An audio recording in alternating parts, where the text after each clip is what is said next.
Vaksinasi bergerak jilid 2 yang dilaksanakan pemerintah Provinsi Kalimantan Selatan mulai 3 sampai 6 November 2021 berhasil meningkatkan minat warga untuk bervaksin.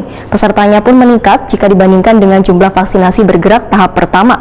Vaksinasi bergerak ini merupakan usaha atau ikhtiar bersama untuk mewujudkan kekebalan warga dari COVID-19.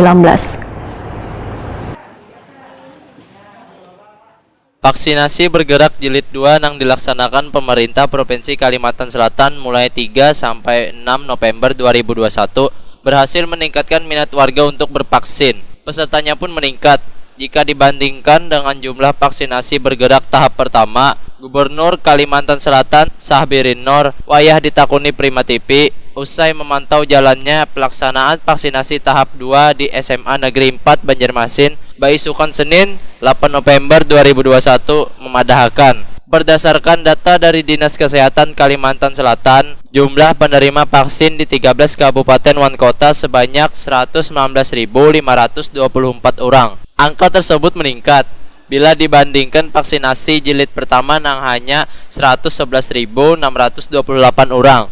Sahbirin Nur memadahkan, vaksinasi bergerak ini merupakan usaha atau ikhtiar bersama untuk mewujudkan kekebalan warga dari COVID-19, sehingga perlu terjalinnya kerjasama antar berbagai pihak untuk memutus penyebaran COVID-19.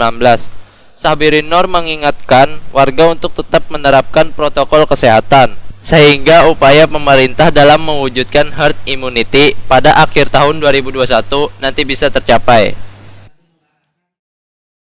Alhamdulillah di seluruh kabupaten, di 13 kabupaten kota baik yang berada di kota maupun di desa semuanya menyambut. Alhamdulillah. Dan kita berhasil memvaksin selama 4 hari 4 malam kita turun ke 13 kabupaten kota itu di angka 119.000 orang tervaksinasi. Ditambah lagi yang hari ini dan sebagainya, mudah-mudahan kita sesuai harapan kita bersama ingin 70% di akhir tahun. Jadi ada pengembangan hal yang kita bergerak untuk bersama. Gotong royong lah. Kita tolong juga media. Ya. Sementara itu, percepatan vaksinasi terus dilakukan secara berkelanjutan supaya pemberian vaksinasi bisa mencapai 70% penerima dari jumlah warga di Kalimantan Selatan.